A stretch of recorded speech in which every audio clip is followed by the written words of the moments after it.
আসসালামু আলাইকুম খালা। ওয়ালাইকুম সালাম। ভালো আছেন খালা? আল্লাহ খুব ভালো মন্দই থুইছে বিটি। এইভাবেই থাকতে হবে খালা, এটা আল্লাহর ইচ্ছা। হয় সবকিছু হয় সবারই এক সমান। সবই আল্লাহর ইচ্ছে। তা আপনার বাড়িতে কে কে আছে? আমার এক ছেলে এক মেয়ে। তো আমার মেয়ের মানে জামাই মারা গেছে, আর একটা আহা। কাচ্চি হয়েছিল, সেটি ওই ভাত হয়নি। আমার কাছে আসে 1.5 বছর থেকে আমার কাছে আসে, আসে বিটির অসুখ হয়েছিল। আপনার কাছে থাকে? হয় এই মা বেটি মানে একে ভাতে খাই বেড়ালি আর খাইছো না।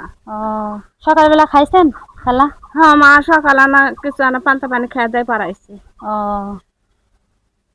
তা আপনার ছেলে ছেলে কোথায় থাকে? আপনার কাছে থাকে? হ্যাঁ মানে এক বাড়ির মধ্যে থাকে মা, যে ভিন্ন বৈশা তো হয় না আলাদা এখন। হয় না এখনকার। হ্যাঁ, হ্যাঁ, হয় হয় না। যাক আল্লাহ ওদেরকে বুঝ দিক। হয় শোনা। হ্যাঁ। একটা ল্যাটিন একটা ল্যাটি হয়েছে, ল্যাটিনে বিয়া দিছে। ও, মেয়ে এখন আপনার কাছে থাকে? হুম, সে বেটি অসুখে পড়ে আসলো মা, গুনা ঘুটা খেলানো শোনা, এর দিনে কাকা না ভাত ধরেছে। ও, মরাই গেছিল মা, কে বলবে যে ব্যস্ত কে ব্যস্ত খিলাইছিল মা। যাক আল্লাহ, আল্লাহ সবকিছু দেখেন। হয় আল্লাহ তার ইয়ে করবে, আল্লাহ তাদেরকে হেদায়েত দিক। হ্যাঁ। হয় শোনা। হ্যাঁ, তাদেরকে কখনো বদদোয়া দেওয়া যাবে না না। না মানুষ না আমাকে খারাপ করলে আমি কাউকে বদদোয়া না করতে না দেব না।